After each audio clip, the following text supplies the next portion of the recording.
good afternoon, everybody, and welcome to Mad Realms Talking Skritt. I'm your host, Jim, and we had a little bit of an update to the game in that, the expansion finally released. Just a Yay! little teeny tiny update. So we're going to talk a little bit about that. We're not going to get into spoiler territory yet. We're going to save that for next week. We'll talk about Act 1, and then we'll do 2, 3, 4, and 5, because, quite frankly, I haven't had that much time to play. I'm only 2 instances in, and boy, are those 2 instances good. But we are going to talk about the intro instance because, oh boy, was that fantastic. But we're also going to talk about elite specs and the gameplay and the map design and everything. But before we get into that, my fellow host for the show, she is a writer on MMORPG.com, and you can hear her roaring around on her turtle. Say hello to Arlie. Hey, You and do no turtle yet. no No. turtle yet. Well, it's locked behind a successful completion of a meta event, which is really hard. Is it the end the final map meta event that Yep. people are complaining about? Yep. Yep. Oh Yep. boy. That's why it's a whole thing. Oh goodness. Okay, and I've been seeing scuttle about that, but if you've seen it, we can talk about it in a bit. But the End of Dragons released. Everybody, Yay! golf clap. S- as smooth as you could ask for. Other than some weirdness with some of the old story instances, like Yeah. trying to dive into the volcano for the wildfire instance in Icebrood Saga and finding that you are standing on air. That was fun. But I know I bring it up previously, but like I just remember knowing that a patch day like this in like other MMOs that I've played, hmm this entire week, no one would have been able to get anything done.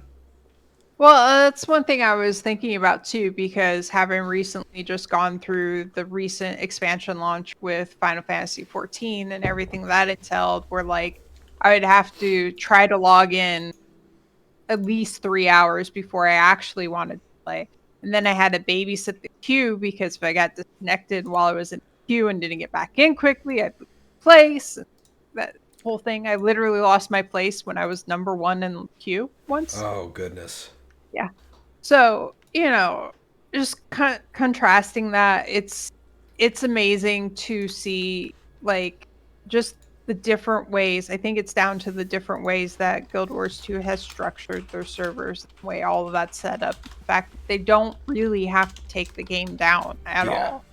Um, it's so wonderful. Absolutely. And I was trying to think about it and I was like, I want to do an interview with like one of their like server techs to get into like the technical side of it and like what it would take for there actually to be a queue, like what's the limits and stuff. But then Right. as I thought about it, I was like, that is not stuff anybody would ever tell anybody because that's not. Yeah, because you're just inviting people to like try and test that limit Right. at that point. Right. And boy, do we know that if you invite the internet to test something, hmm they are going to test it Yeah.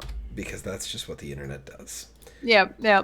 But I want to know because I'm just curious. But like it's so smooth and like, there's issues like things aren't 100% tuned. They're making adjustments on other things. There's been some bugs. Um, you know, but Exactly, Gift. The nothing breaking like is our job.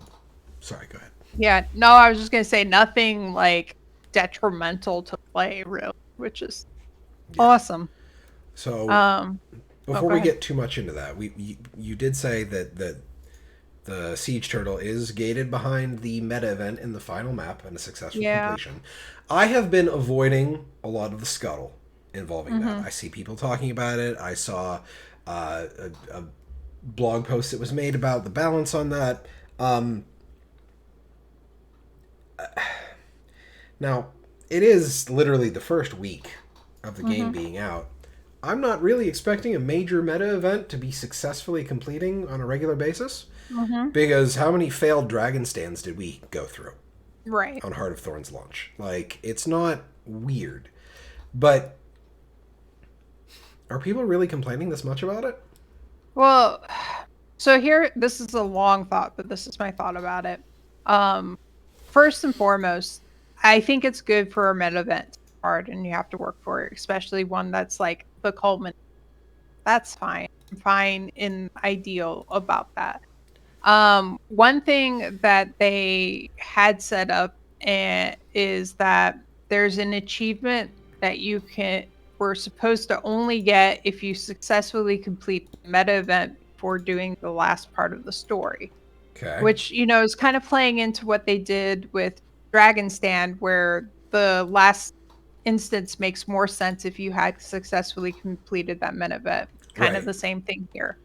Um, but if you go and do the last chapter without successfully completing the meta event, then you wouldn't get that achievement. However, people are getting it even when it failed, which I don't know if that's a bug. It could be a bug, or it could be possible that the conversation was had that, especially early on in an expansion, it's hard in meta events to get completion. And like if you do the story first and you don't do the meta, like you'll miss it. So locking it behind the successful completion might have been decided as maybe that's not the best way to do it. It was changed on the back end, but the wording on the achievement was not changed. I Okay. figure it's got to be one of the two. It's either a Right. bug or they made a decision to. And What there was just a really, change that didn't go through. Yeah. right? What really I think is a bigger issue is that the siege turtle, which is one of the big features, the big masteries from the expansion, you can't get it unless you successfully complete it.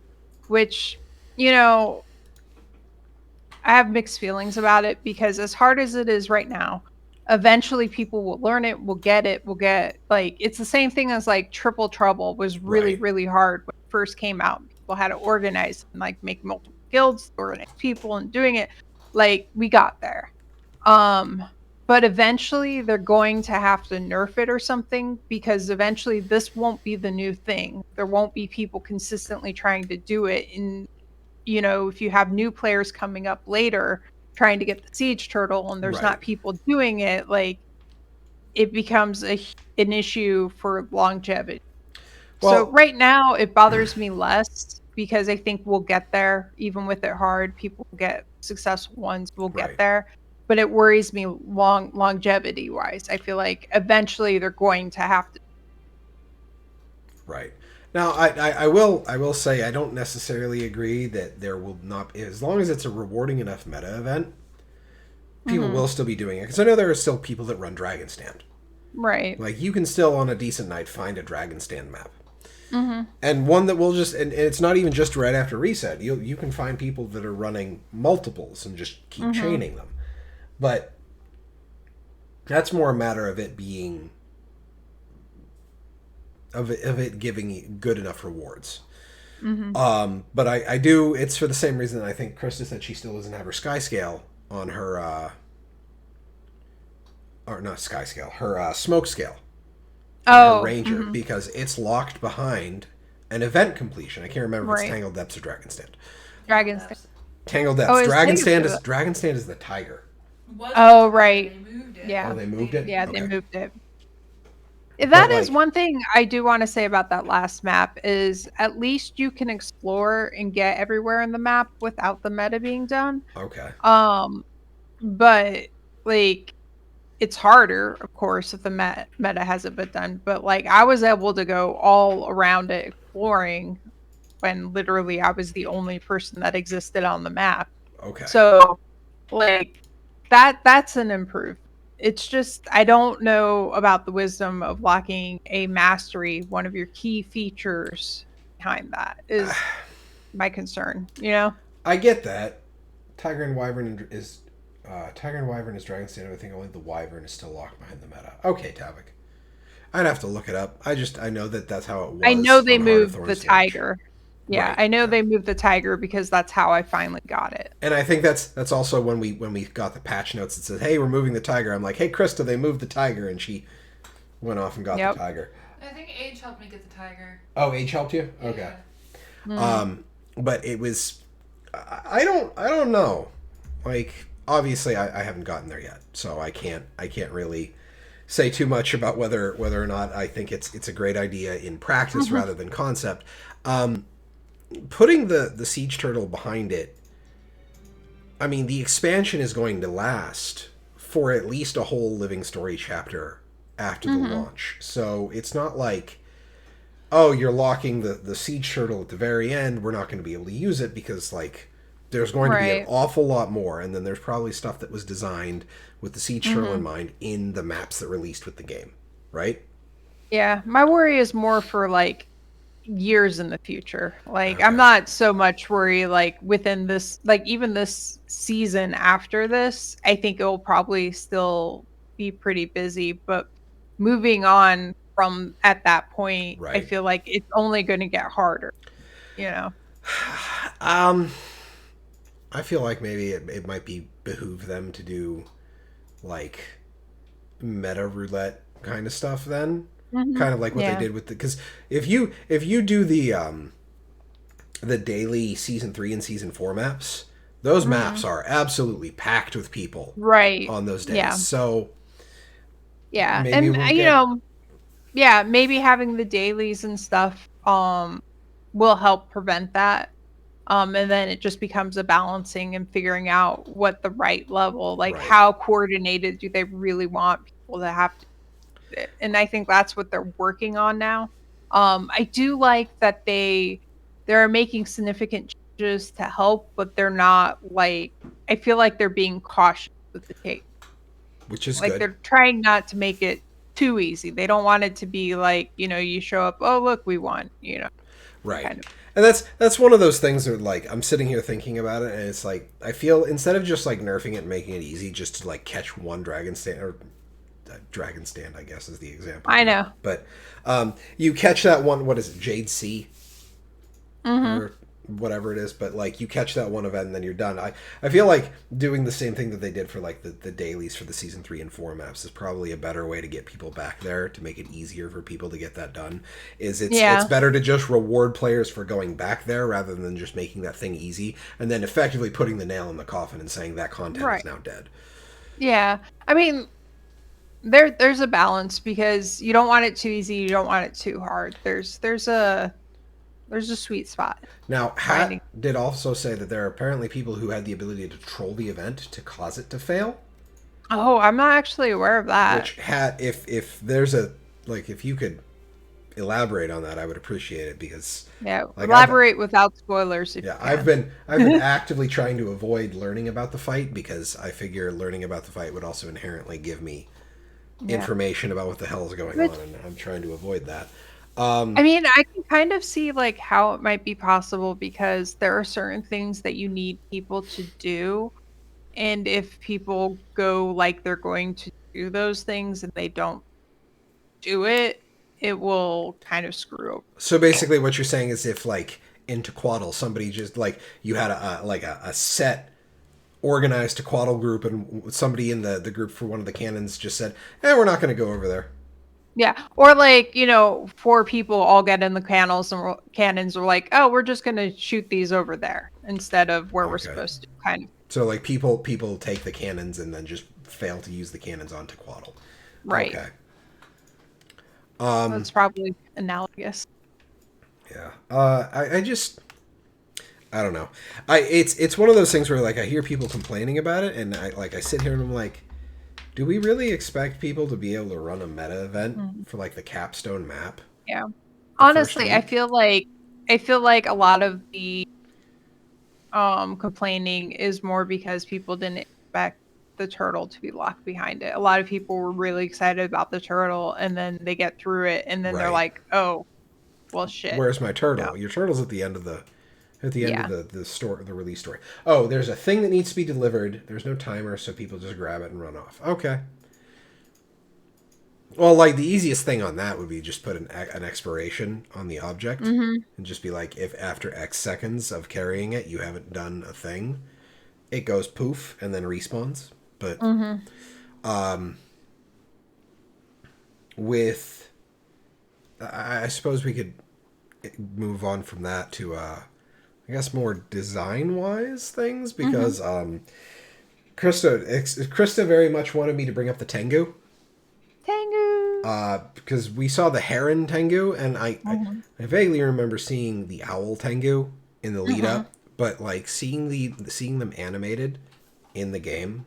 Yeah, it's so different. I'm now Team Tengu.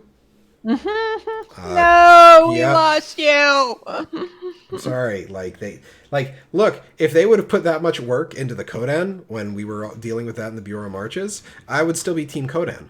But like all this, it's not an owl. Oh, it looks like an owl. It looks like an owl. Yeah. It's like adorable. A little owl. Yeah, but like baby owl. but whatever that bird is supposed to look like, that Tengu, the heron Tengu, the other Tengu that we've seen for the whole of the game, the ones that we see down in Maguma, like the Tengu now have enough customization to rival the player character races. Yeah. So like it'd be cool to have it at this point.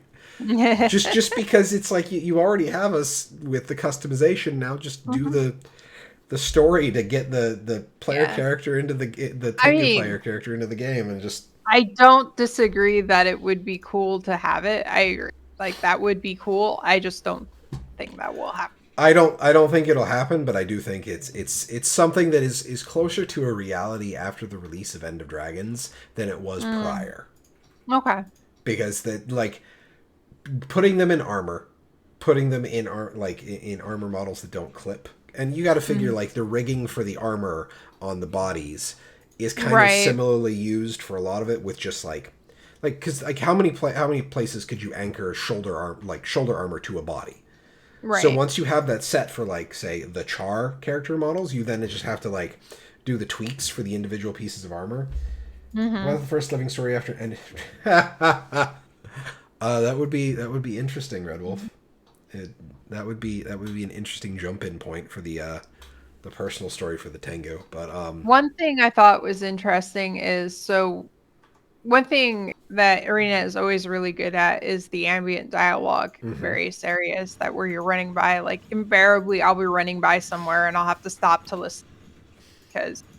Like, I was just, oh, what's that? One of the ones in Kaining is there's a Tengu talking to one of their friends and is like, with the reconnection of the outside world, they're like, oh, maybe I should go and see some of like the Tengu from other parts. Like, it was never a possibility, but now I could. And then they're like, will we even have anything in common? Like, it's been so long, like cultures and all of that have in that time. And it doesn't really come to a conclusion, but I thought it was an interesting thought for them to put out there. You know? The one that stuck in my mind was when I was running up to the palace for one of the story instances. It was a Char soldier and a Canthan diplomat having a conversation about Bangar. Yeah. And basically the events of Iceberg Saga. Uh-huh. Oh no, there's a whole bunch of them. Wow. Dee-dee-dee-bam. Oh no. Dee-dee-dee-bam. Dee-dee-dee-bam. No. Dee-dee-dee-bam. Man. Cool. Hey, at least it removes it from the chat scroll in the middle of the True. Yeah, that was a proper party of fucking bots. Hacked accounts, because those are actual like yeah. Anyway, total party kill. It's a 4-man party. That's a light party, to use Final Fantasy terminology there. Yeah. But you were saying something about going up to the palace. Yeah, it's just the ambient dialogue and just like the voice acting of something. Like, okay, so we talk about ArenaNet doing really good with ambient dialogue, and it's just like ambient dialogue is the most inconsequential thing to have voice acted, but they do it. Not only and it adds so much. Not only is it well written, it is well voice acted, and like I still remember when we did Grothmar Valley, because that was before the plague, right? And like Chris and I were running around Grothmar Valley to do the story for it, and just stopping and listening constantly. Yeah. And it So- makes such a difference, like going into other MMOs and stuff where you don't have ambient dialogue voice like that. It feels like there's a void. Like it feels less alive, Feels less dead, yeah. like yeah.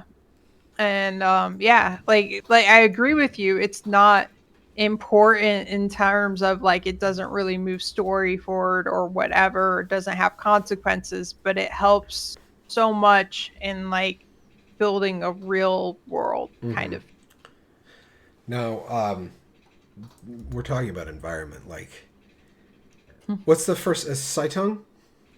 Um yes, but It's I Xingje. don't It's think that it's yeah, Xingje. It's the island is the Xingje Island, the right? king or I can't I don't know remember. how you actually say it. Hang on, because the wiki will know, Okay. or somebody in chat will talk about the first zone. It's gorgeous though. Yeah, it's vibrant. La, la, la, la, la.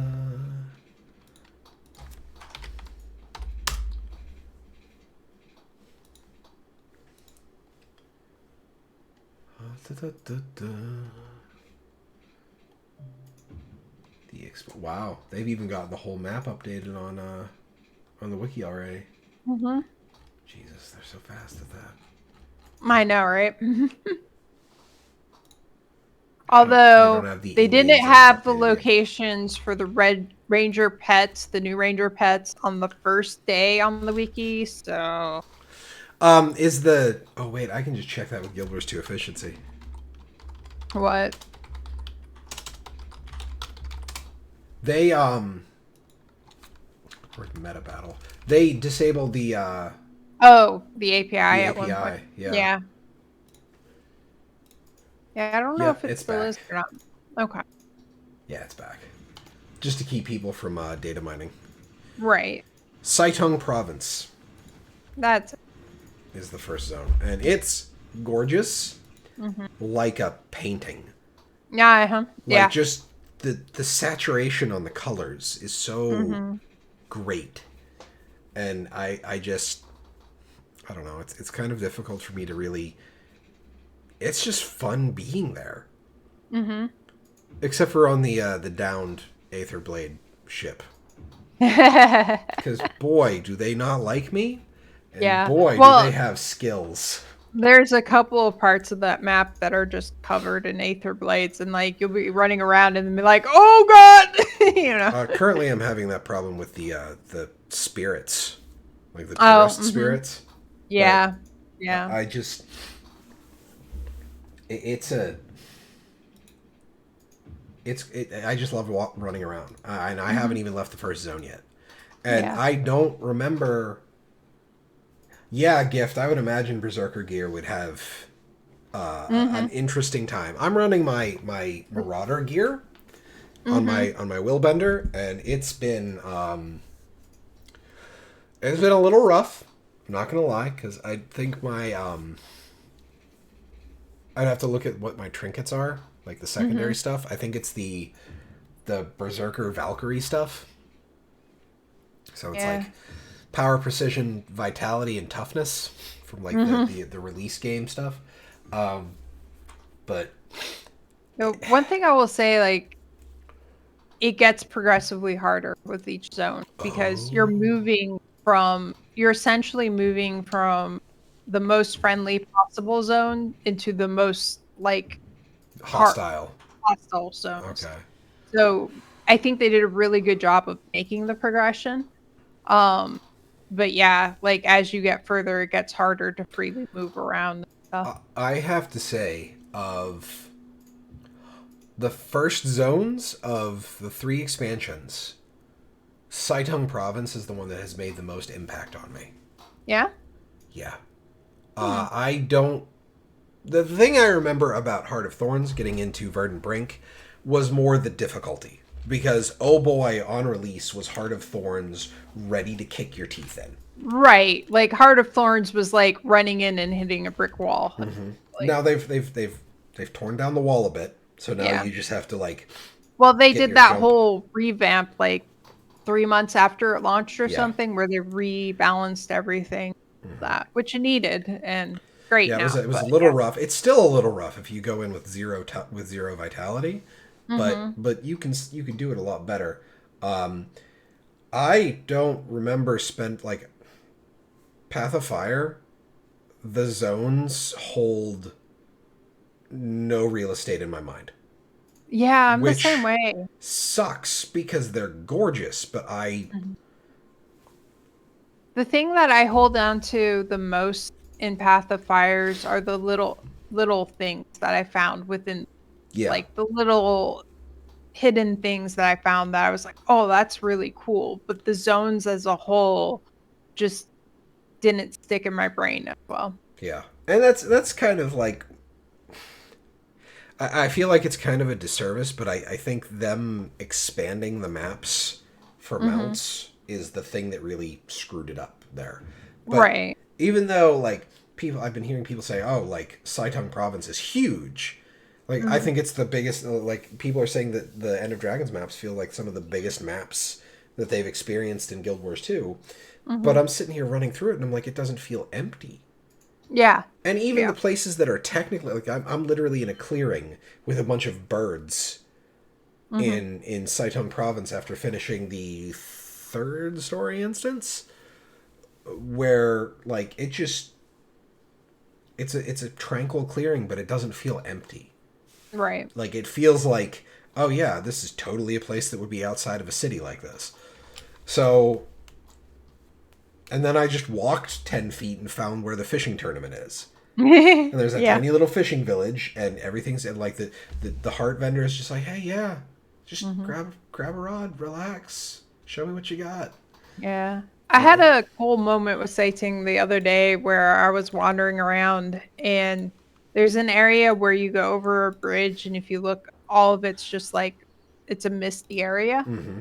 And my brain had always just kind of discounted that area of like, oh, obviously, like you can't go there. There's nothing there. It's not part of a map, whatever, just because whatever. Gamer But brain. I noticed, yeah.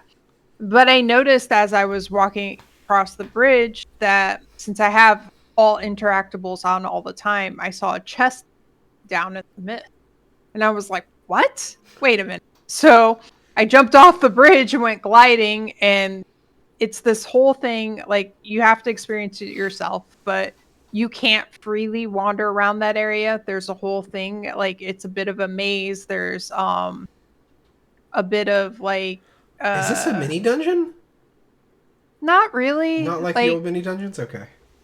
it's it's just basically this area where because of what's going on there, being in there deals damage to you. So you can't wander Oh, around, so you have to okay. find the safe spots, and there's all of these tests and stuff. There's goggles so you could jump off of falls. Like, it was this whole wonderful moment of, yes, the place with the torches, of just I'll keep like, that in oh my mind. god, all of this is here, and I never even realized it was, you know, I had just run by it so many times at that point.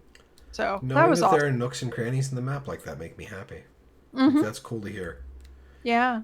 Um, I suppose the other thing is we can talk about, like we're talking about like the map and stuff. Do you have anything further you want to talk about there? Like anything standing out to you?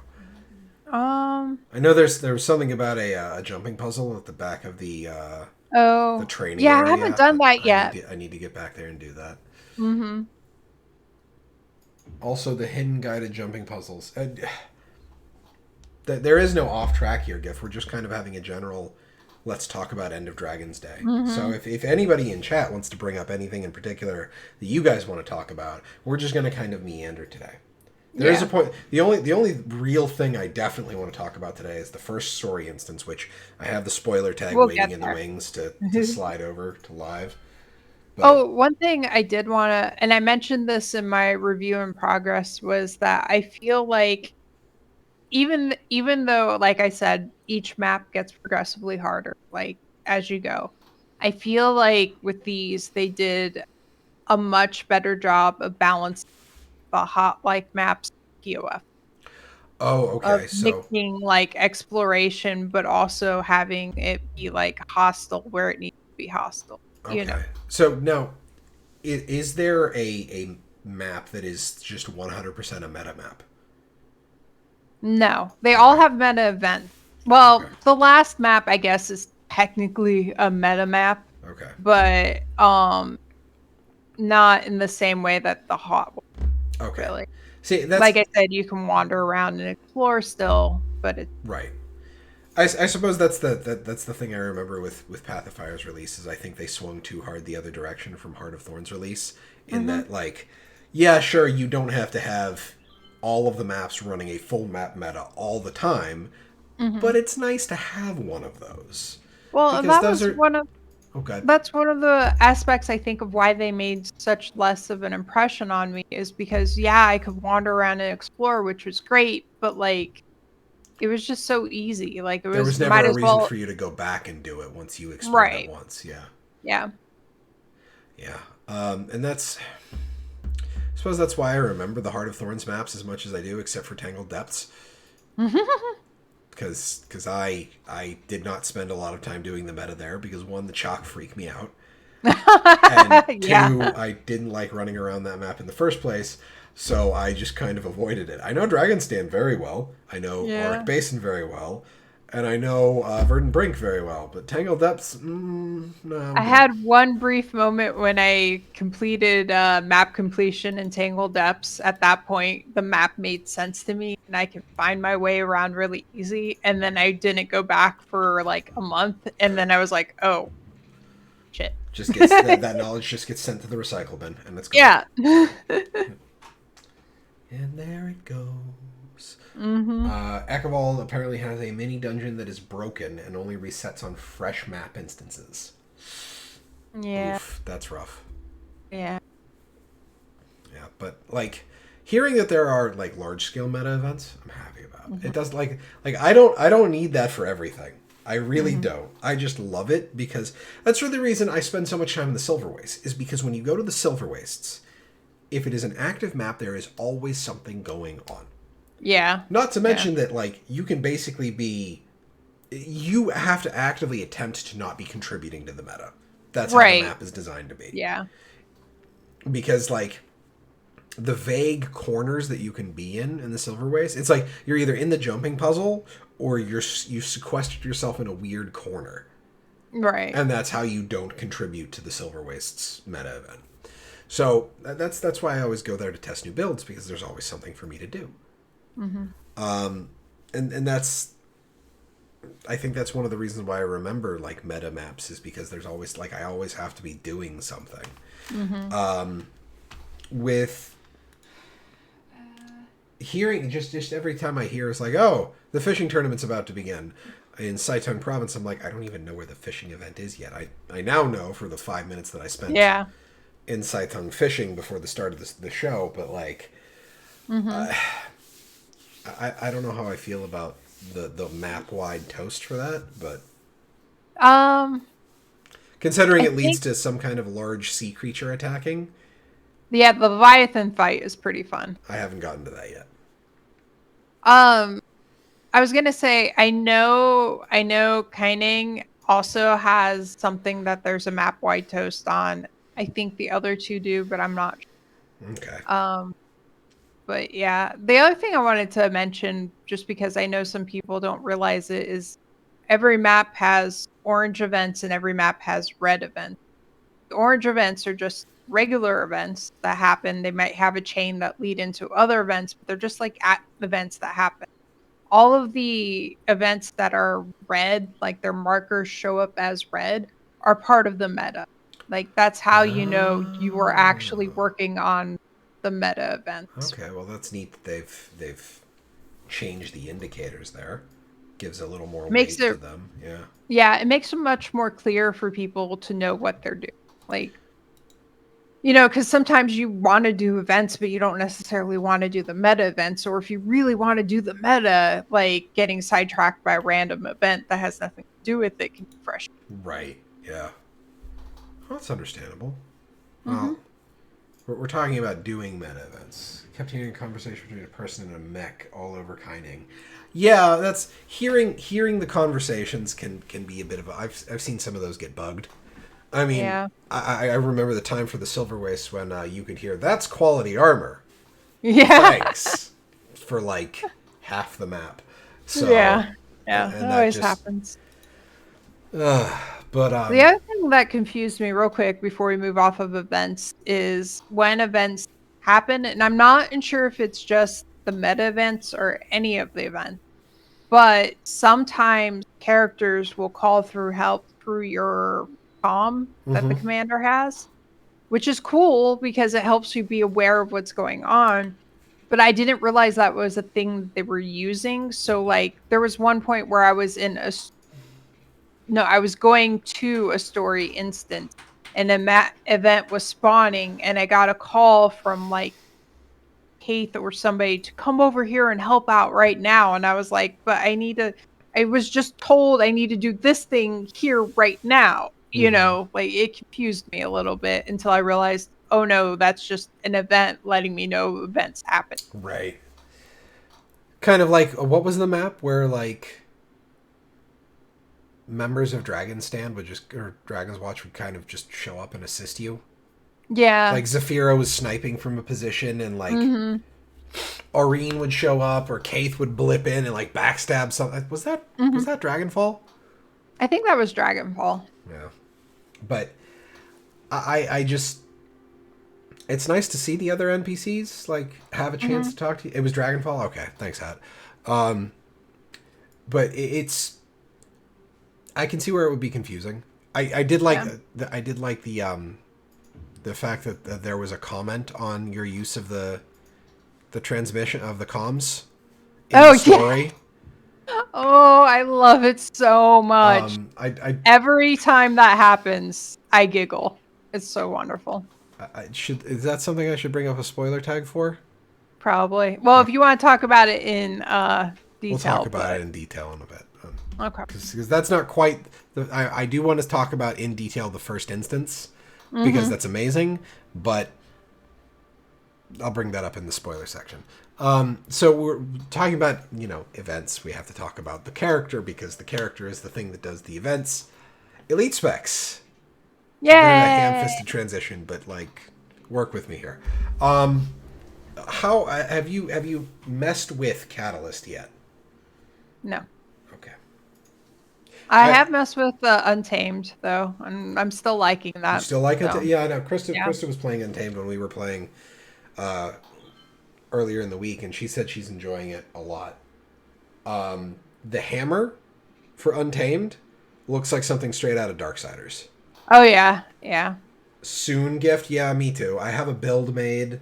I had my celestial hammer built a while ago.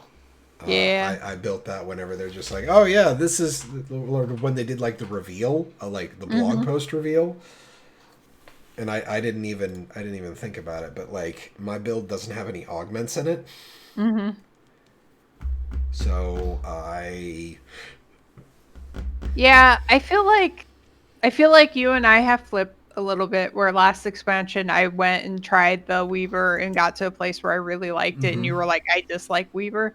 Now I'm like, I'm not gonna mess with Catalyst. Like if you get to a point where you're like, actually this works well and I like it, I might give it a try. But like it just when I tried it out, it was just such a negative experience for me Yeah. that I'm just like, I have no interest. Well, Um, supposedly I saw some scuttle in like either a tweet thread or something about a rework coming out in mhm. summer. Well, there's a lot of people talking about that, like possibility. I don't know if anybody actually has knowledge, but it would make sense. Yeah, No. they obviously couldn't have like, because I know you and me after Beta 4 were just like, no, you have to basically go back to the drawing board with a lot of Catalyst, Yeah. and we can't be the only Elementalist players that think that. Right. So when the target audience of the spec is, yeah, there's some cool stuff here, but the total package is Hmm. not great, then there's a Yeah. problem. That's basically what they ended up doing with Scrapper. Yeah. And Um, Hollowsmith. Hollowsmith, I don't remember them No, changing too terribly much. Hollowsmith got a pretty big Oh, rework okay. too. I guess it's because I never really moved off of my core flamethrower build until like late Icebrood Saga, and then Mm-hmm. I moved to a I moved to a Scrapper flamethrower engineer when when they updated Scrapper and gave the Mm, barrier on like your damage turns into barrier kind of thing. yeah. But yeah, I'm feeling like Catalyst definitely needs a rework. If only the hammer, like honestly, the Jade Sphere, the complete change they made to the Jade Sphere from Beta 1 to Beta 4. You okay? Yeah, I'm fine. See, Sorry. now I know when your headset when your microphone is on because the light on it turns red Yeah. when it's muted. But like the change to the Jade Sphere, great, perfect, fantastic. I like Hammer. I have my trepidations about Hammer 3 Mm-hmm. just because it really incentivizes you to like rotate through your attunements and constantly Mm-hmm. fire off grand finale, which Mm-hmm. is cool. It's a really cool idea, but it kind of freezes out augments because augments you really only get the benefit if you're using the augment in the right Yeah. sphere. Also, I kind of feel like, and I might be the only one on this, but I kind of feel like if they want to make a spec that really encourages you to cycle through all the attunements constantly, that they need to reduce the cooldown of switching, like to make it more flow a little bit Just better. as You know? I understand why they haven't done that, but because that's like the whole point of the arcane trait line. Right. But I think that kind of points to the fact that I think everything but like earth, fire, water, earth, and air trait lines all need reworked. Yeah. Like I personally think that all four of the base element trait lines need reworked for elementalist. Yeah, they haven't been updated. My biggest problem is so much of them is just like this only works while you're in that attunement. And I'm like, okay. And then they're also all very pigeonholed into their own thing. Like you Right. can't really take water if you want damage because there's only like one or two damage options and that might not Mhm. synergize with like what you've got going on. So I really think all four of those elements could use like the top line does this, the middle line does this, the bottom line does this, like some of the elite specs have done. Right. Yeah. Just to Yeah. clean up for purity of purpose sake, I guess Mhm. to pull from the trait line the trait change they'd made for engineer. But Yeah, no, I mean, that's not something I had really thought about, but I think that's a really good point because as I'm thinking about it, I have my elite spec, I have fire, and I have air. mhm. Mm, Running like, it if you're running a damaging elementalist, you're yeah, basically fire. I was You're some combination of fire, air, arcane, and then an elite spec. right. Like, why would I ever use one of the others? Mm. I've seen earth and air get use when they are like support specs. Mm-hmm. Mesmer did, yeah. No, that's what I'm Oh saying. yeah, That it's that's the like other thing Mesmer did. Mesmer did get several lines completely reworked, and it's just it's something that I think kind of needs done because it's just I want to be able to do like a fire earth something, Mm-hmm. but it just feels like I lose out too much damage because air is so huge on direct. Like bolt to the heart is huge. A 20% Yeah. damage boost on things under 50%. Yeah. How can you ignore that? Plus all of the ferocity and like the other bonuses for damage in air. It's just it's Mhm. too it freezes out all other damage options, Yeah. which is Definitely. weird because it's air and water does the freezing. But I suppose that's and then like finally with Catalyst that I just like I said it before like the build I've come up with has no augments. It's an Mhm. arcane build. I think I went fire arcane Mm, Catalyst okay. and I took I think I have for the utilities I have the arcane heal, arcane blast, and arcane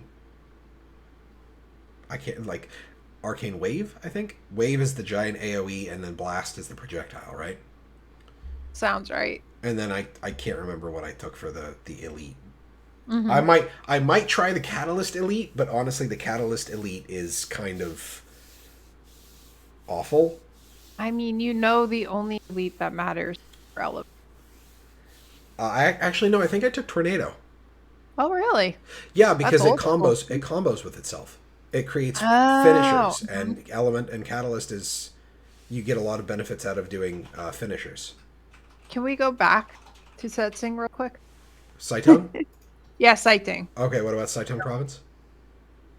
I really, really like the way that first heart with showing you like having to do combo fields, finish, and break bars, Mm-hmm. and the dodging, and all of that. Like I know they've had those elements in the game in other places, but I Yeah, really, really, really like that they put that at the beginning of the because it's because level 80 content that forces you to do it. Yeah. right. And like you know, honesty here, like when I first went to do the combo finisher one, I was just doing what I've always done and not really thinking about it, and it wasn't working. So I actually stepped back and read through my skills, which I'll admit it's been years since I've read through it, and I was like, oh, right, that's how that works. Right. That one with that one. Like it's Mm-hmm. just not something I've had to think about in quite a while. So it was a good refresher, and it's made me better in general in the way I play. And like I think it's good for players in general, and especially for new players. Like take a moment, look at your things and figure it out. Like it's good to think about that. You're not wrong. I completely agree with that.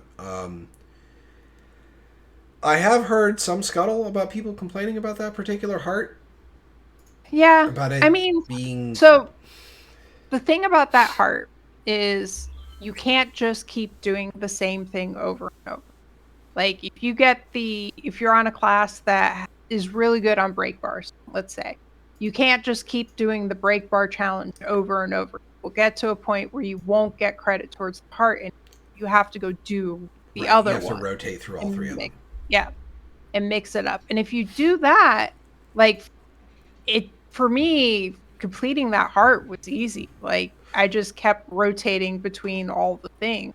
Well, It it's didn't entirely take possible the people complaining about that were complaining about the dodge one because every time the trainer does an attack, you get a little bit. You don't even have to like dodge roll through the stuff. You just have to like not get hit with it. right. But Well, that that one in particular I really liked because it does a real good job of teaching what you should just walk out of, yeah. what you should dodge out of, and what you should just like run out of, And then there's also the ones that you can jump over. Because I do right. remember where it's the circle with the wave that comes out. Hmm. That's usually like the jump stuff. Yeah. So training people to do that is I agree. That's really solid. And especially like, so one of his things is he's just punching, which looks like just a regular attack. And in Mhm. most MMOs, like something like that will always hit. It Right. doesn't matter where you are. But because of how that's set up, it's to teach you that no, you can avoid that. Like you can get away from that. It is possible. Yeah. If they throw the punch and you're not there, you're not going to take the hit because he swung a sword. Right. And then he swings a sword. And then he swings a sword. He doesn't. He doesn't actually swing a sword. Also, Yeah. the fact that like you can get unique skins from all the heart vendors so far. Hmm. I mean, granted, I've only looked at 2 heart vendors, but like you can get bandana, hand wraps, and foot wraps from the training area heart. You can get the dragon scarf from the fishing village. Yeah. Like the idea that there's these long term goals for every heart vendor.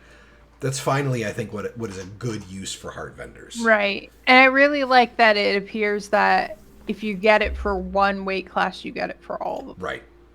Yeah, because it's just agnostic. It's armor agnostic skin stuff, which is I love seeing those kinds of rewards go out. Mostly Yeah. because the lizard part of my brain likes seeing when 3 things pop up on the side instead of just one.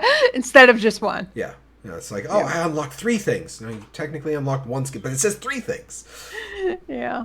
But I suppose that the final bit of my catalyst rant, which is Sorry. It's okay. No, that was a good. Like I said, this is just kind of a ramble talking about the things that come out. Like the augments. Like so, you've played a lot of Weaver. Tell me, augments don't feel like stances. They are. I mean, Okay. pretty much dance. Okay.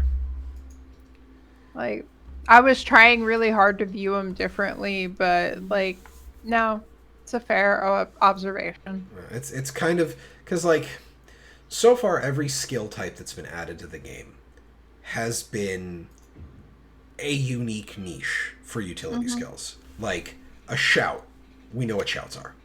They are point blank AoE, either buffs or attacks, but it's always point blank AoE. It's a large area. Reaper got it, Tempest got it, Warrior had them, Guardian has them at baseline. Ranger had them, but we took them away because they weren't actually shouts. Right, yeah. So, like, shout, you know what a shout is when you call something a shout. Stances. Stances are, for all of the classes that have them, a personal buff that is usually an instant activation or a short-term activation. These are the things that we can do without. Yeah, I'm sorry. It was in my brain. I That's couldn't, it. like, not get You it have out. to, you had to let it all out. Yeah. God, that just feels like a Deo conversation right now. But, like, stances, they're personal buffs that, you know, like, Warriors have stances, Weaver had stances. Who else has fucking stances? Guardians have. No, Guardians don't have No? stances. I don't know. I think it was just Warrior and Weaver. Mm-hmm. Rangers. Oh yeah, Rangers got stances for Soul Beast. Oh, that's why I don't know about it. Yeah, Rangers got stances for Soul Beast. So yeah, like, and even then, it's stances. It's a personal buff. It's a thing that affects you. And obviously, it's you and your pet for Ranger, but Rangers Right. are weird, so No, Rangers are awesome. they're not mutually exclusive things, are they? But thank you, Tavik. I appreciate that. But like, augments are this brand new functionality that give you a slight buff when you use it in the right area. Right. Which, like, I feel like has an idea, but in the current implementation, it really doesn't.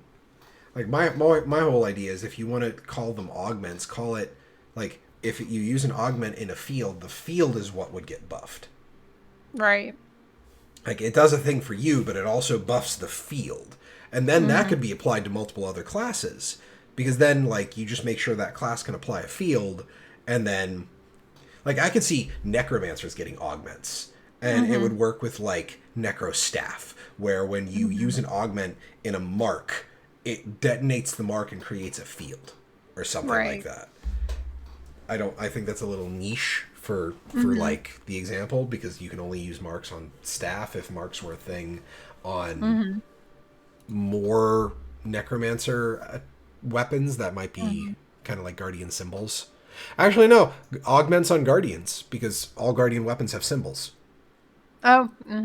So like you could augment the symbol with something, but I don't know. I suppose that's a perfect segue for me, because I've been playing Willbender. Okay. Which is a ton of fun. The damage output is dumb. The mobility is stupid. The CC potential is amazing. My heavy plate armor feels like paper mache. Oh yeah. Aww. Which is it's only when I play stupid. Oh, okay. Because when I'm not paying attention to my health, when I'm playing like I'm playing all of my other guardian specs, I die. Okay. So I need to pay attention, and when I pay attention, I'm fine.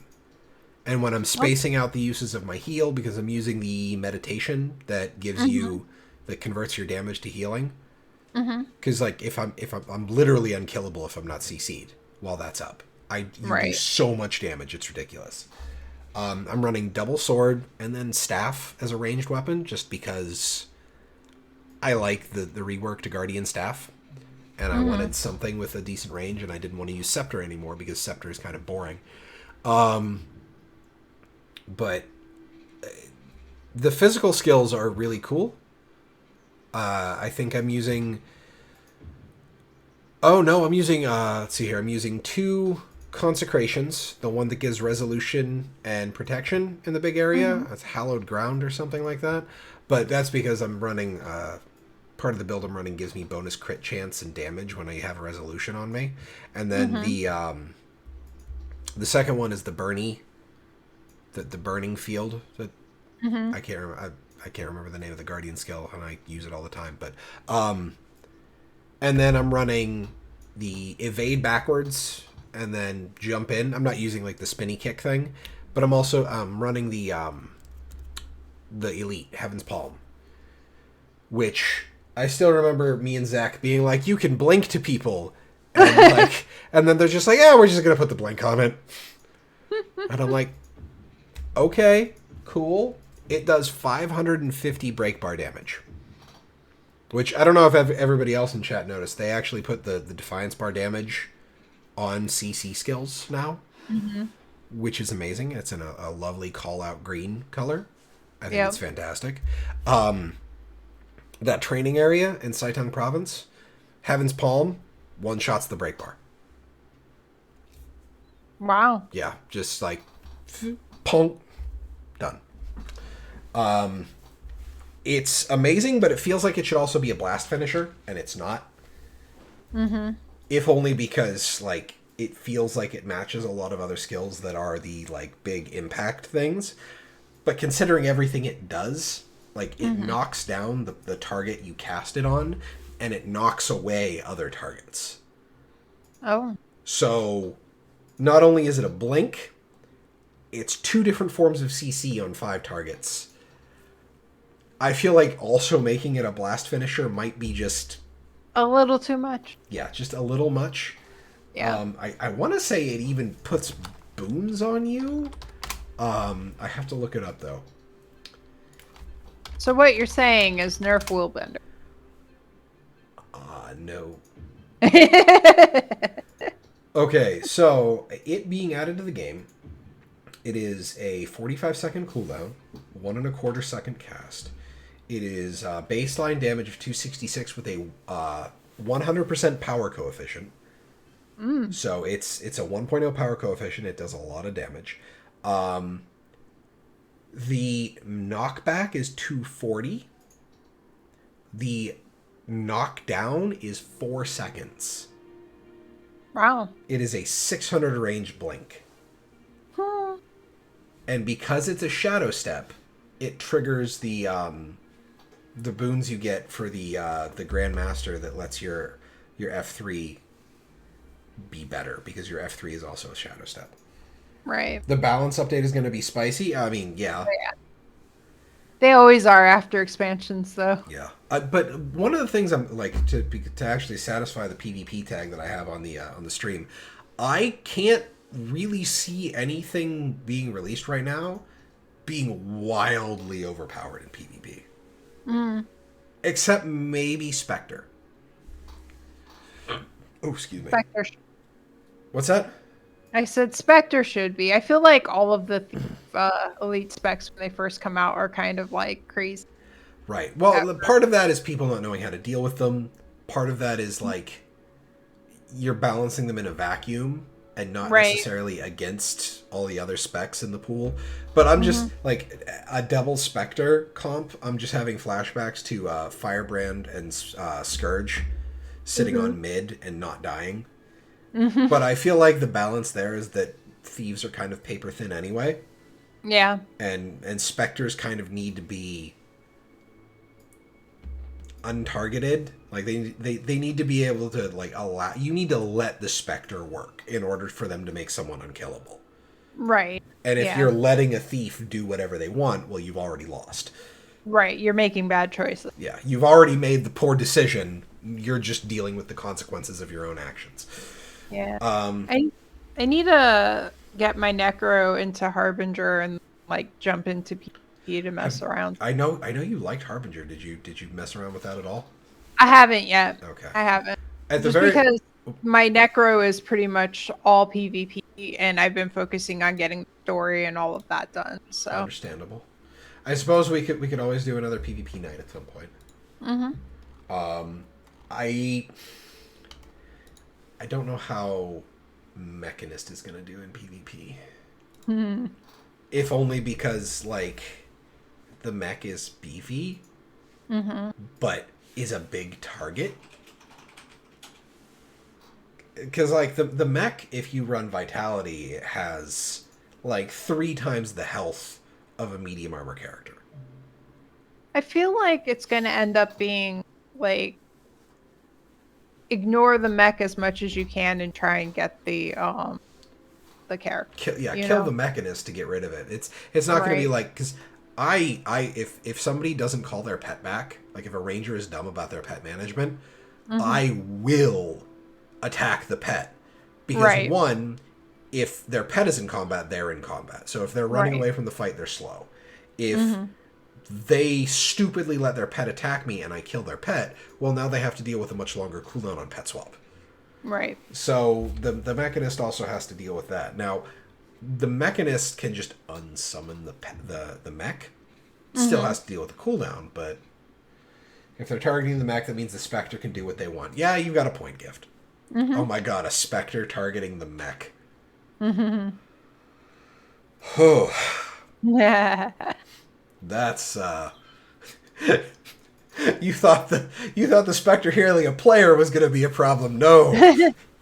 No, it's the big beefy mecha boy.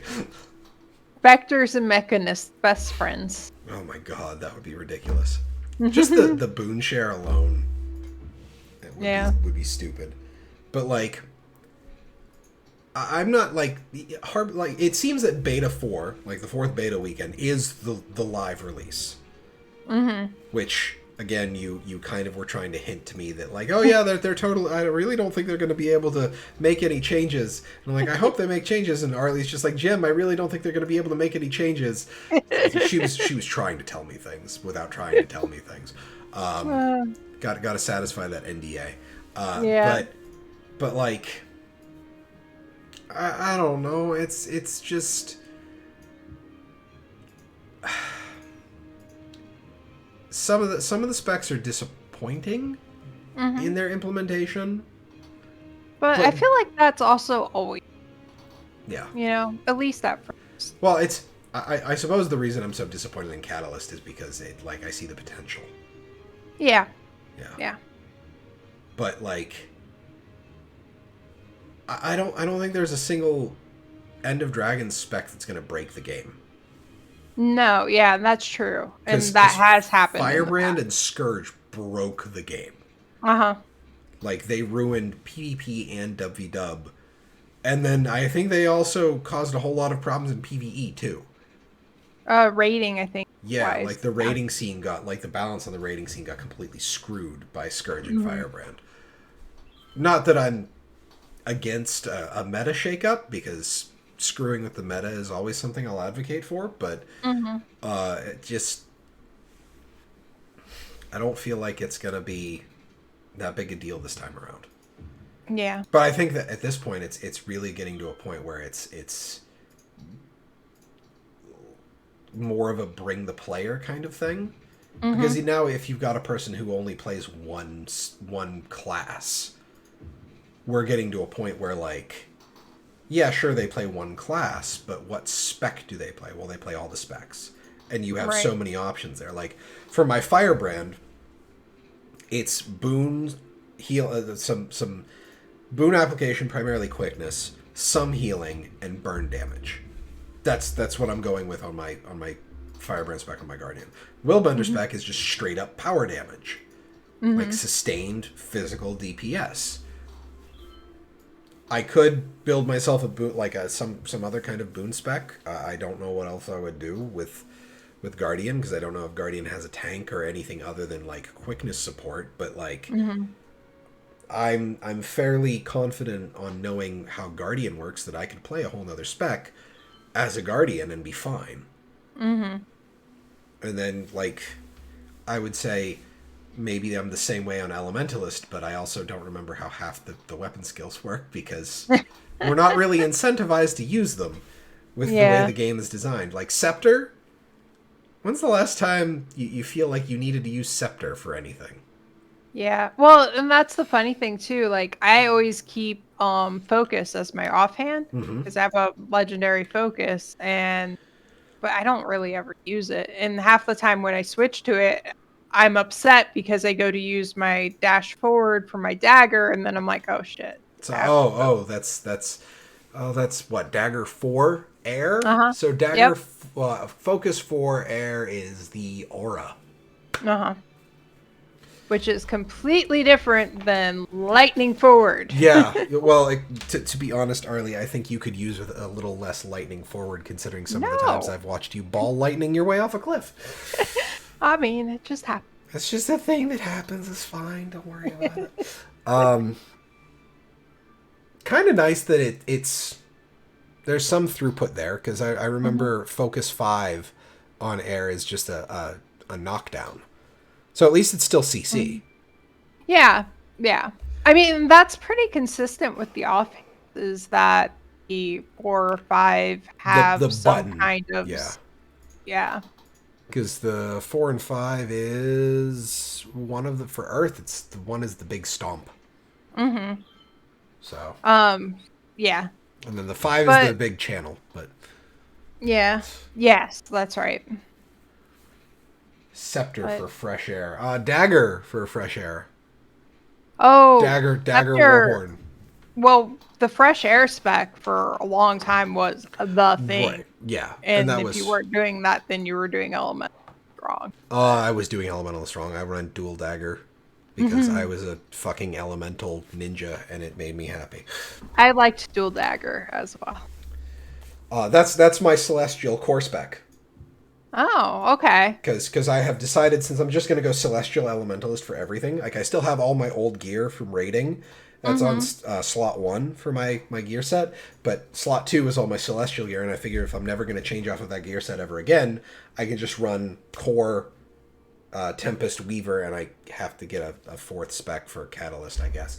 But my Core Elementalist is my dual dagger. It's Fire, Air, Arcane. Okay. To piggyback on the conversation from earlier, it's I'm dealing damage, so it's a combination of fire, air, or arcane. Yeah. But it's there. Like that's what I did, and it was a ton of fun. I don't care if I wasn't doing enough damage. It worked. Yeah.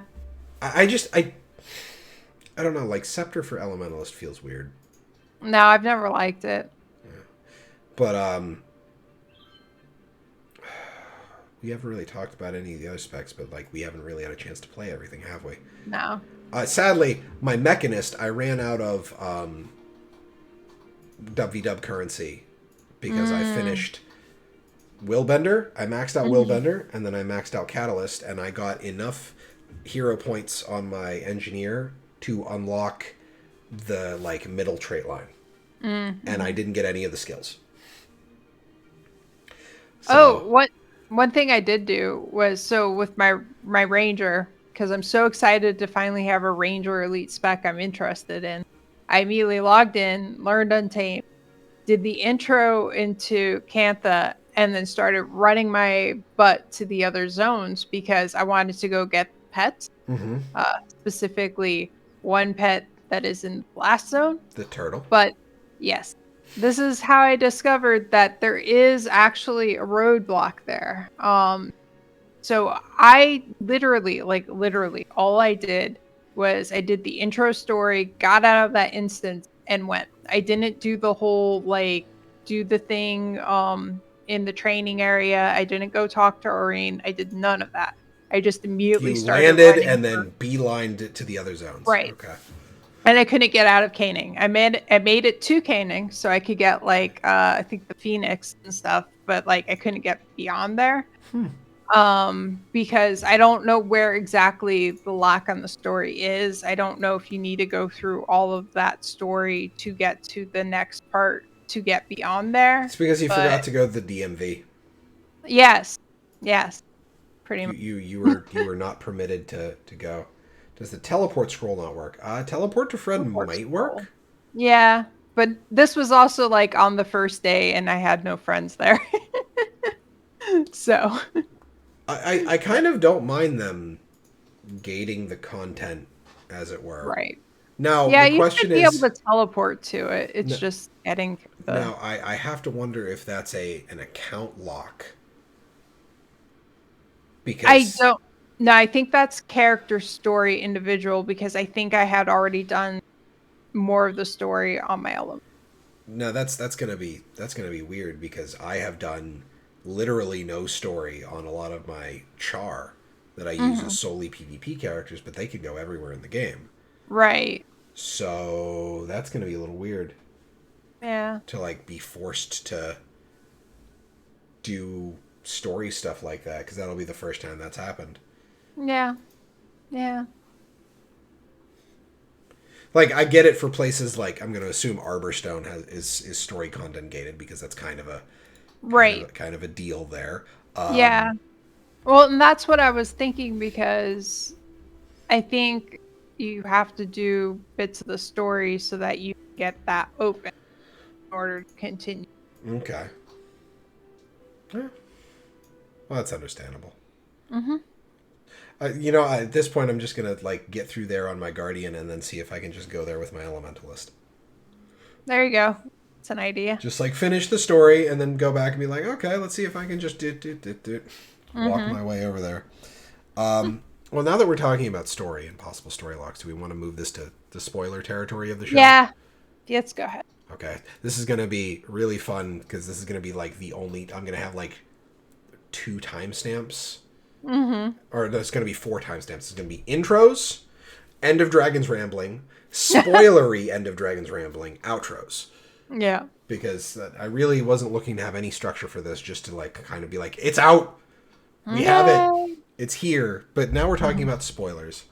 The only direct instance that I'm going to talk about from the story is the intro with Anka. Anka. Thank you. I made sure to Thank you. swish. Okay, so the opening of End of Dragons, if the rest of the story is like the opening in voice acting and counter design and tone, this is literally the best Guild Wars 2 has ever been. Yeah. And I say that knowing it's hyperbole, but I don't mean any hyperbole because that is the most memorable intro sequence. That's the most memorable sequence I have experienced in Guild Wars 2 since Scarlet. Yeah. Yeah. Well, it's like one of the things I said in my review in progress is that the Guild War 2 End of Dragon story is a gift that keeps gifting. Like, it starts strong and it just keeps going. It's great. So, intro, we go to the Eye of the North. We talk to Aurene. Aurene's having a problem. She can't see past a certain day. Yep. Which is weird because, we've had a future-telling dragon. It's kind of been the thing that we've been using to guide ourselves. We find out Goric has been called out by an old colleague. Anka. Taimi is super jealous. So I love. Can I just Everybody's say ready. I It's love hilarious. the writing for Taimi because like it's literally, it's like watching your kid have their first crush, but they don't know they have their first crush. Yep, like watch. Yep. That's it. It's so wonderful. I wanted so much during that whole conversation to just like hug her and be like, it's okay, Timey, even though she'd be like, I don't understand what's happening right now, you know? It was just me wanting to be like, Timey. And it's even funnier because she's like the brains archetype character. Mm-hmm. So like her not understanding the emotional side of things is hilarious Yeah. because just of how painfully oblivious she is to it. But her and Keith have the only thing I want to add to that conversation is I know. Ah. there was there was a bunch of people standing around that area, and they were just dropping say chat. Oh, really? That's awesome. Yeah, it was pretty amusing. But and then we got a small conversation that we observed between Casimir and Marjorie, and things seem a little rocky. Well, better than they were, because in all honesty, things have been really rocky between them for like since 4 POF even. Like they've each had their things since like the end of season 1. Yeah. So yeah, I mean, it was nice to have recognition of that, like in words, instead of us just observing. You know. And then what was it? I think you were talking about this on Tuesday about the voice actors for Casimir sounding different. Yeah. So when I first started playing it, I did that first conversation and immediately stopped and sent an email to my PR contact because it was very different sounding.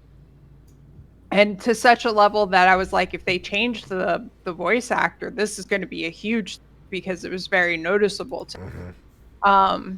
But when they let me know that, it's the same person, she's just taking a different tack, it did still throw me off a little bit. But as I progressed through the story and the things she said and like interacting with her, it was clear it's not just like a way she's talking change. It's reflective that she has actually kind of does like she's still generally optimistic the way she was, but like some of her naivety has like gone away. Yeah. Like she's lived and experienced life now. So she's still optimistic like she was before, but she's, I mean, not to be condescending, but she's like an adult now, you know? Well, Casimir is like, in the grand scheme of things, not like, she was very sheltered, wasn't she? Like, So her backstory is she's a noble child and brought up, blah, blah, blah. Her dad, I gambled think all it their was money away. gambling. Yeah. Yeah, gamble their debts away. So she is a noble upbringing who then lost everything. Which, the fact that she was still upbeat and positive through all that says something about her right there. But she also kind of always annoyed me because, like, she seemed, I don't know if it's like the character didn't really grasp the gravity of a lot of things or like all that, or if it's just the way it came across. It seemed kind of shallow a lot of times. But looking at like the span of everything that she's gone through and the way they're telegraphing her changes and stuff, and even just like the way she interacts with Dory is much more mature and grown up, and I really appreciate it, and I like her much more as a character. Yeah, I completely agree with all of that. And Marjorie, to mirror that, has kind of stopped being an edgelord. Yeah, well, Marjorie was kind of like the opposite. So, like, Cass is this light, airy, blah, blah, blah. Marjorie was always like, oh, the world's terrible. Like, Batman. she had she had a completely different, growing up experience where, like, a lot of bad things happened and whatnot. So, like, I feel like they're meeting each other in the middle a bit more. So. Yeah, It's nice. And it's kind of nice to see like the two of them being in a relationship is pulling them closer in the direction of the other. Mm-hmm. So like Marjorie is able to be upbeat and like optimistic, and Kaz is able to be a bit more realistic, which is nice considering that she's now like the ambassador to Cantha from China, which is kind of a heavy, like, here's that 10-ton boulder you wanted on your shoulders. Right.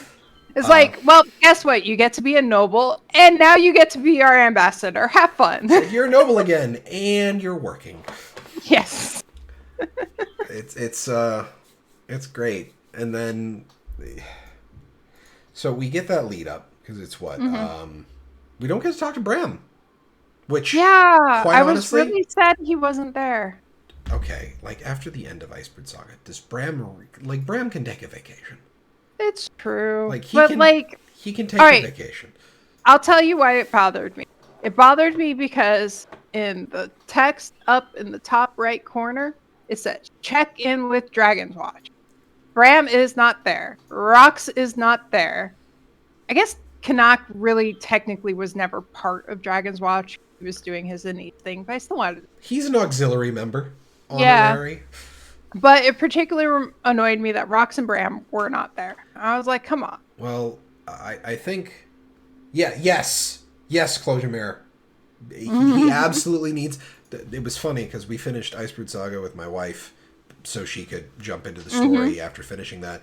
And when Bram gets himself out of the snow pile, she kind of had a moment like, is he wearing pants? Yeah, is he completely naked? It's funny because when I did that, I had the exact same thought. I was like, are they seriously? Arlie had the same thought. So yeah, just wanted to make sure I passed that on to her. Yeah. But Bram actually definitely. I want to hear from Bram at some point in End of Dragons. But yes, the man deserves a vacation. Yeah. Rox, I think, is just retired. She's just off with the Olmecon doing stuff. Yeah, having a good life. Yeah. Like, she found her people, essentially. We were actually, when we were on our walk earlier, we were talking about, like, not seeing Bram and not seeing Rox, and it was just kind of one of those things where it was like, yeah, she went from... Because what? Her entire warband was a mining operation, and then she was the only survivor? Yeah, there was a cave-in, and she's the only one who survived, and, like, there's the whole thing, and, like, the, Because I know being Gladium is a taboo. Right. So, like, with the Char, your warband is your family. And so after that, she didn't want to just join another group because that was her family. So she had a lot of, like, baggage. Where do I fit in? And then, like, Bram and her met up and they kind of formed their own thing. Like, it's been a lot. But the Omicron, I think, just really aligned with how she views much better. Because the Omicron are about family and, like, you know, everybody together doing things as opposed to everybody getting pushed to groups. Yeah. That's all that matters. Well, I definitely want to think that, like, a large portion of Icebird Saga was kind of a commentary on how the primary, like, the Char Society that we've seen is probably not the greatest thing. Yeah, that's definitely has its downsides. that's getting a little away from End of Dragons story talk. With Gorik gets called out by Anka, and then the commander delivers the best line ever about having to go protect Gorik's virtue. Yes. Which was just... And I love that, like, while we're doing this and we meet up with him and we talking to him, Jaime and Keith are chiming in on the comms all the time. Yep. The running commentary for the Peanut Gallery is amazing. And then you meet Anka. Yeah, she's super sweet. Yeah, she's great. She sounds awesome. And she's, you know, looking for a dragon expert. And she's like, hi! And then you get to Arise in Lornar's Pass, and then a whole bunch of Aetherblade ships blink out. Oh, wait, but before that, he's like, oh, what about the dragon information you have? She's like, oh, yeah, I lied. Yeah, and then like, the whole instance takes a turn, and then a whole bunch of Aetherblade ships blip in, and she... Out of a mountain. Yeah. The best at being the worst gift. Yes. Which is important. It's a very good quality to have. Anka kidnaps Gorik, Mm-hmm. and Aureen just kind of like swoops in and follows them, which is literally one of the things that there have been so many points in time where I kind of just wish that, like, oh, we need to do this thing, and the commander should just put their arms up after Aureen got big and just be like, swoosh. Yep. Yep. Or, the commander would just be left standing there and Aureen would be holding the commander's arms. Yep. But that's a little bit too gory and not... and a little too realistic for Right. that to be a thing to happen in a fantasy game. But with the whole fight, you then proceed to have a battle jumping from Aetherblade ship to Aetherblade ship. Yep. Looking for Gorik. Trying to find what ship Gorik is on. Yep. And then go ahead. And then you go into the mists because they're just like, we need to get away, mist portal. Yeah, because the Aether Blades, last time we saw them, they were in the mist. So apparently, in the intervening time, they figured out how to do that willingly. They figured out the blip. And then, the mists are empty because Kralkatork ate a lot of it. And then Aureen gets attacked with a magic vacuum. Yeah, essentially, yeah. The extract. It's just I want to make a Spaceballs Mega Maid reference, but I like the way that they animated that, and then as she's getting attacked, she gets like duller in like her color. That was really interesting. Yeah, and that I think we'll get there when we actually talk about Act 1. I don't want to talk about the whole story going through. But with that, the ship you're on is falling apart. Mist portal blips back open, and you see the shoreline of a very pretty area. Yeah. And then you hit the water, and like, if you're doing this in a party, which we were doing, there were 4 people in the party. The ship catches fire. So there will be points in time where you're just taking burn damage or get knocked over because the ship is hitting the water and is also on fire. Yeah. So props to ArenaNet for thinking about the environmental storytelling of that particular instance. Yeah. And then your ass is found on a beach by a guy in a fancy hat. Big hat. Yeah. Big hat guy. Excellent bit of snark. A whole lot of snark. Detective Rama is amazing. And the voice actor for Detective Rama is fantastic. I'm really happy that they didn't try and go with a Logan name because he's got the big hat. Yeah. But you then get thrown into prison. Yay. Which is the... Which, again, How the many voice times? acting there. Oh my god. I don't know. Gorik. Gorik. Gorik Oh my is god. hilarious. You can escape the cell. Oh, you can? Yes, you can How do escape. you There, escape I, the don't, I cell? don't know, but there's an achievement for doing it. Okay. For getting out of the cell before Gorik, or before you're allowed out of the cell. Okay. But it turns out that you're just there because, they found you in the middle of a shipwreck on a beach, not because, of anything nefarious. And you were out for... Weeks? I think. several days to several weeks. I was going to say, I thought it was... Long enough for Marjorie and Casimir to show up. And to have a whole bunch of negotiations. Yeah. And then you walk out, you sign some paperwork, and Gorik is now a hardened prison man. Yes. And he's equally upset because I love you have to sign paperwork affirming that you have not been harmed. And he's like, I stubbed my toe. Oh my god, Gorik's voice actor is amazing. Yeah. Okay, couple weeks. Thanks, Gift. I couldn't remember what the journal said. Yes, because Gorik was writing in a journal. And then you get the slow walk out of the security bureau's building, and then you get the literal cold open title screen as the camera swooshes over the city in Saitong Province, and like you get the like swooshy wave dragon Guild Wars 2 End of Dragons logo. Yep. And that is the wildly condensed, does it a massive disservice to describe it this way, opening to End of Dragons. Yeah. It was amazing. Like, it's one of those things where as soon as Taimi said that Goric went to meet with Anka, that I knew it was going to be a bad thing, but I did not expect like everything that happened, like all of that. I Like, didn't expect it to be that bad. yeah. I mean, I was honestly just expecting some love triangle character drama to go Right. on. I wasn't expecting Aetherblade kidnapping.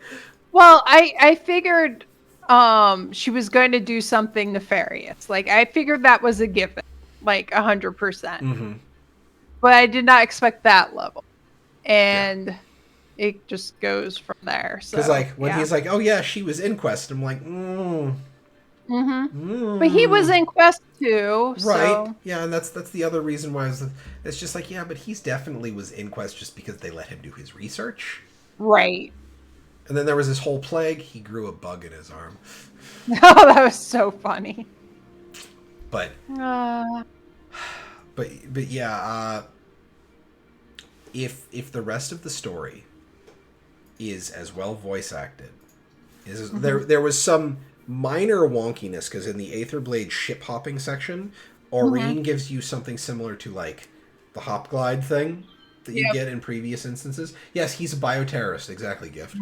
But if you like some of the hop glide sections, the movement detection is like a little wonky.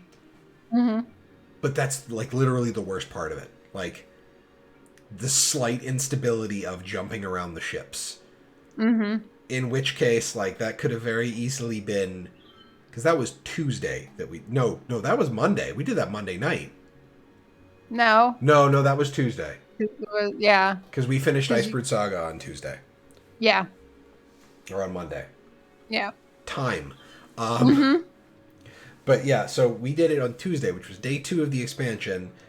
We have had... Yeah, exactly, Gift. It's the same leap from the Lunar New Year stuff for the most part. Just without the big flappy wing animation. Right. But one day into the expansion, and if that's my only complaint about the intro mission... Yeah. Yeah. It's pretty freaking good. Another highlight of that whole instance for me was Taimi, when you meet up with her, she's like, "Did you get any prison tattoos?" Kind of unconscious for most of it, so... Yeah. Well, it was funny also when I did it on my Norn, because my Norn has tattoos. So I was like, I've already got tattoos, Taimi. Please tell me that's a voice-acted line. No. Oh, okay. Sadly. Curses. It would be amazing. But... can we talk about the open comms thing? Or Okay, so is that going to stay for Act 1? I do have... Like, I did bring it up earlier, so I can't exactly load Chekhov's gun and then never pull the trigger. Thank you. So there was a point in time where you're running around, and this is after another story instance that I'm not going to get too into. It's a single line that clearly Arlie is telling me is a thing that happens through the rest of it, where you're having a conversation with people on your communicator, as you do for like the past as we've been doing since Path of Fire. Earlier I than think Path before of Fire? than that. I thought we had it before then. I don't actually, know. no. I think we had it in season... long time. We had it in season 3 at the very least. But then Detective Rama cuts in and gives a bit of advice, and everybody's just like, "How are you listening to this?" And he's just like, "It's an open broadcast channel. You're effectively hosting a radio show." I died the first time I heard that. I was like, "Oh my god!" Man. Oh. I'm almost out of debt. She's playing City Skylines over here. Oh. She's been listening to an actual city planner who plays City Skylines, and it's making her want to actually play the game normally. This dude is like the Bob Ross of City Skylines. It's great. It's gotten me through my work week. Nice. But yeah, that line from Rama was just... It only gets better from there. That and just wonderful. Rama in a general sense sounds so done. Yeah. constantly. Yeah, like the thing I love about him is one, like you clearly get that he's frustrated, which he's middle management essentially, which makes sense, why constant level of frustration. But I also right from the beginning got the sense from him that while he's just over a lot, he's also not like a bad person. Like he comes across as a generally good-hearted, intentioned person. Mm-hmm. So I like that a lot. Really Yeah. Oh, and then because he's still in the first instance, there is also Minister Lee to talk about. God, yeah, he's a real peach. Minister Lee, the hard ass who thinks Cantha should have still remained closed and is inherently suspicious of literally everyone that is not from Cantha. Uh huh. I don't know whether or not he's going to be a problem. Yeah. Don't make that face. Stop it. This is just my face. But Rama being the new Canuck, yeah, actually now I just want to see Rama and Canuck talk. Yeah. Like I know they changed his voice actor, but Canuck is still solid bay to me. Yeah, I mean Canuck's noticed. wonderful. Yeah, I will admit Canuck's voice actor change was not that huge compared to Rox's voice actor's change. Yeah, that was less noticeable, which is hilarious because all Char voices have post-processing put on them. Mm-hmm. But I don't think Savari does. So the fact that his change was less noticeable than Rox's is interesting. Yeah. Yeah. Tis what it is. Our headcanon over here is that, Rox just blew her voice out yelling at Bram.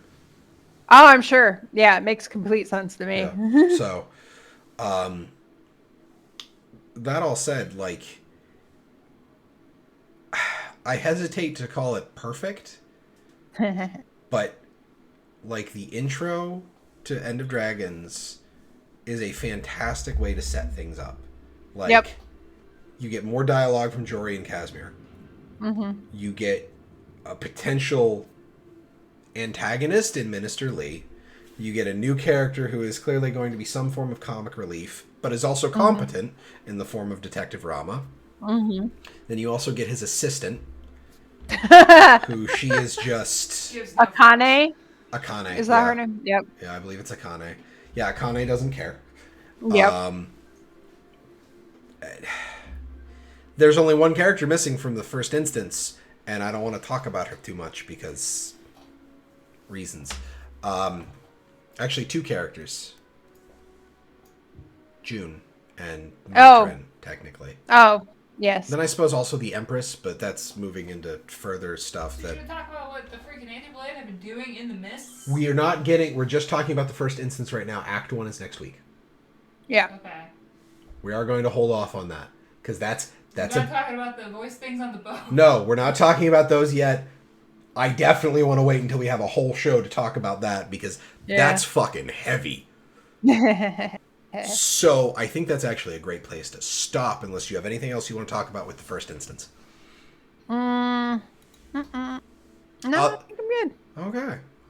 We're gonna call that a call that. So, that means we get to move into outro time, which means Arlie, where can they find you? You can find me on Twitter and Instagram at Arlie82.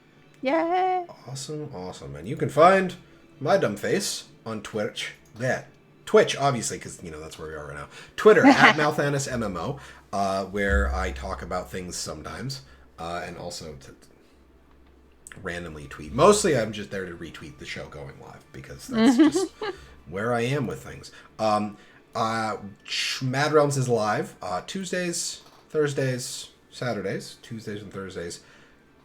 It's been a little iffy on Thursdays because I usually hang out with my dog, who is an old man. He's currently asleep on the floor right now. God, he's completely out. He's exhausted. he's had a rough day. Tuesdays, 8 p.m. Eastern. Thursdays, usually 8 p.m. Eastern. We did do quite a few streams early in this week because, an expansion just launched. Saturdays, for Talking Skritt, is 4 p.m. Eastern time. where we record this, and then we do a little bit of a pre-show, we do a little bit of an after-show. So that's it for my intro, which means we're going to get into the after-show. Ladies and gentlemen, thank you all very much for watching. We will catch you next time. Good night, everybody.